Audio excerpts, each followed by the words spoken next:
And hello YouTube, this is Thomas Judge back once again with another YouTube reading guide series. Today is the fourth in a 14 video series walking through the correct reading order of Superman by DC Comics. To create this guide, I've read the 1,670 plus comic issues that comprise the entire Superman continuity from 1991 all the way up to 2011. That includes spin-offs, tie-ins, miniseries, and events. And I've used that knowledge to build this, the internet's most detailed reading guide for the world's most famous superhero. The 14 videos of this guide is going to take the form of an overview of a Google Sheet that I've split into 14 different tabs. These represent the 14 discrete areas that I've split this period of Superman reading into. This guide can be viewed and downloaded for free from my website. Generally, each area is going to be separated by a major DC event that I'm also releasing separate videos on. So this playlist is going to contain every single Superman video and every single DC event video in chronological order. However, if you're only interested in the DC events, they'll also be collected in a dedicated 11 video playlist that's available separately on the channel. I would stress, please do watch the introductory video for this series. It covers a lot of the basics, like what triangle numbers are in the Superman era and things like that. It also points you towards some vocab explanation videos if you want some added context over why I call things explicit stories or implicit stories, and what I mean by type B and type J continuity or readers. So with no further ado, let's have a look at the reading guide itself. And what we can see here is this is the Google Sheet that we're looking at. Last time we covered the Underworld Unleashed event in a dedicated video, and before that, in the Superman era, we looked at the third era. So that was October 1994 to January 1996. So those are the issues directly after Zero Hour up to Underworld Unleashed. Today, we're going to be looking at 41 issues from February 1996 to November 1996. So the events on either side of this one is Underworld Unleashed at one end, and we're going to go all the way up to the Final Night event at the other. Remember, as we go through this, what I'm going to do is kind of just scroll down line by line. The reading order is literally a matter of starting at the top line, working your way down one after another, just in a straightforward linear sequence. And what I'll do is every now and again, I'll be hovering the cursor above a particular issue. So as you can see there is a note text which has a variety of different sort of comments and notes on there, including the triangle numbers. With no further ado, the first block that we're looking at here is this, it's connective issues, and the very first issue in that is Action Comics 718. Let's do a triangle check. This is triangle number 5. After that, we've got Man of Steel 53, Superman 109, Adventures of Superman 532, and then we have Action Comics 719. Now, this is the first of several issues that have one-off cameos from other characters. This particular issue, Action Comics 719, has a cameo of Batman. The reason for that is a spiritual sequel to Action Comics 714, which featured the Joker. We talked about it in the last video in the third era. So what we're going to talk about now is Team Up Month.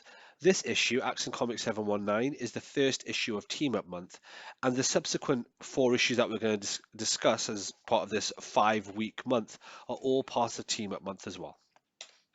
So next up, after that, is Superman: The Man of Steel, issue 54. That's featuring the Spectre. It's actually a major part of the ongoing Spectre series, but here in Superman, it's just a one and done. Following that, we have Superman 110, which features Plastic Man, again, part of Team Up Month. That's followed by Adventures of Superman 533, which features Impulse, and again, is part of Team Up Month.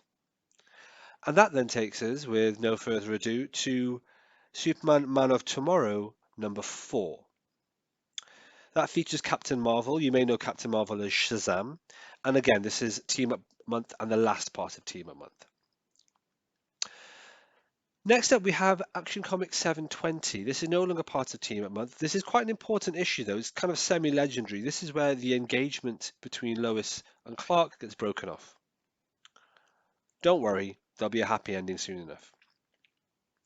Next up, we have Man of Steel 55, then Superman 111, Adventures of Superman 534, Then we actually have kind of a mini double header because Action Comics 721 ends on a cliffhanger that concludes immediately straight afterwards in Man of Steel 56. This is a two-issue arc of Mr. Mixelpick, sort of the fifth dimensional imp that always vexes Superman, and it actually builds on many of the events of the preceding issues. So it kind of highlights why it's important to read even the connective issues in the correct sequence because there is a clear chronological narrative and an internal consistency that you really benefit from reading it in the right way.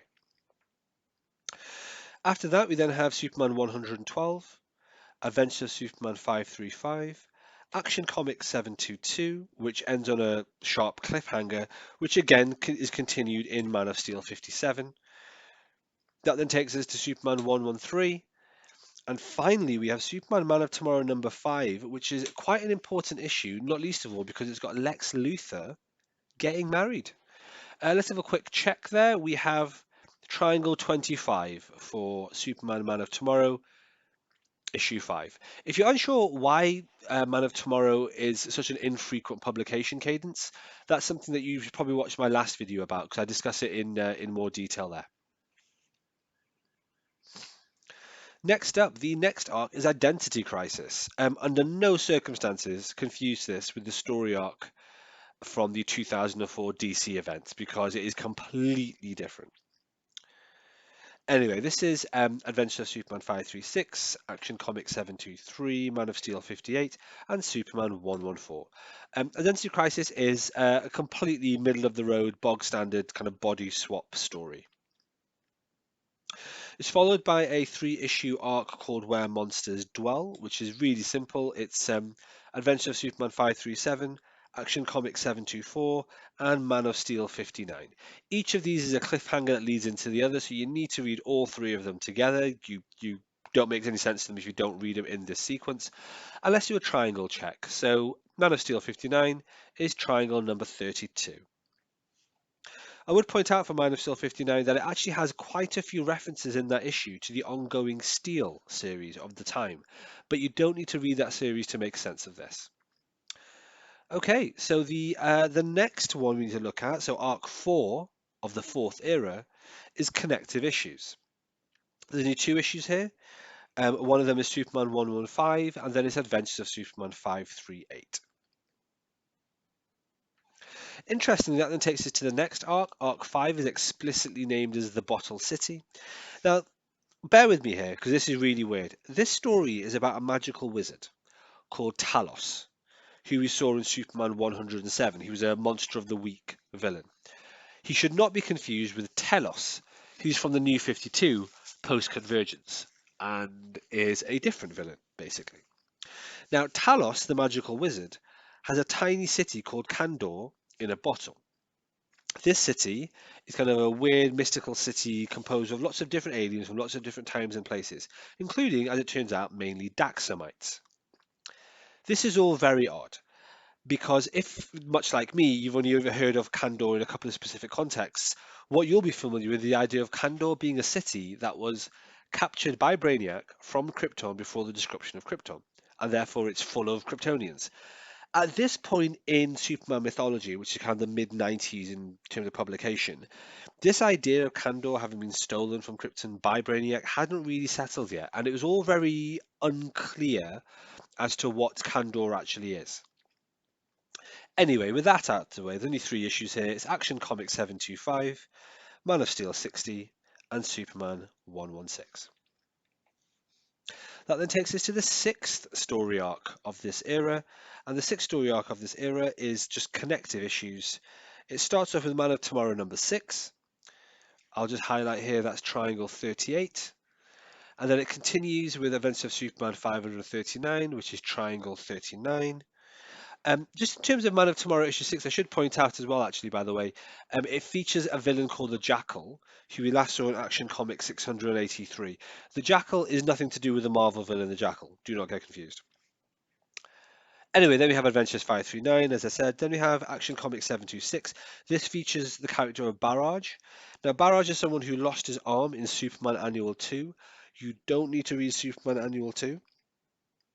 It's part of the DC annual events of this era. Again, playlist on my channel specifically on those. you don't need to read those to understand this. But if you do want to read them, you can. Otherwise, just accept this dude lost his arm at some point. And then that issue then continues on to Man of Steel 61. Again, quick triangle check. Man of Steel 61 is triangle 41. It actually ends on a cliffhanger, so it does feel like, oh, you should go straight on to the next issue after this. But to be honest, the next issue is Superman 117. And while Superman 117 continues directly on from the cliffhanger in the last issue, it ends with Superman hearing about the impending event we're going to talk about next time, the DC event Final Night. And it's got him flying off to meet other superheroes. So to be honest, if you start then reading these Final Night tie-ins, which we can see here, the final story arc number 7 of this era, then to be honest, these issues don't really make sense outside the larger continuity. So I'd strongly recommend not worrying about them too much. In terms of that, what I'll point out is these issues of Superman 117, Adventure of Superman 540, Action Comics 727, and finally Man of Steel 62. Do not read these four by themselves. I would strongly recommend that you come back tomorrow, where I'm going to be dropping the guide specifically for the DC event Final Night. And there we have it. In case you're interested in knowing where these resources are, so the guides, the maps, and so on, they're all available on my website. They're all available for free. You can go into the website, which is nogodsorkings.com, and download the Google Sheet for the Superman reading order, or you can go on the website and look at these reading maps for all the various DC events and a whole bunch of other things I've got on there to your heart's desire. If, however, you are interested in a written version of this guide, then it is available on Amazon. I've recently just self-published it. It is the cheapest possible tier you can get on Amazon. So it's 79 pence UK, 99 cents American, and so on. It's free if you're on Kindle Unlimited, and there is a free sample on the website as well.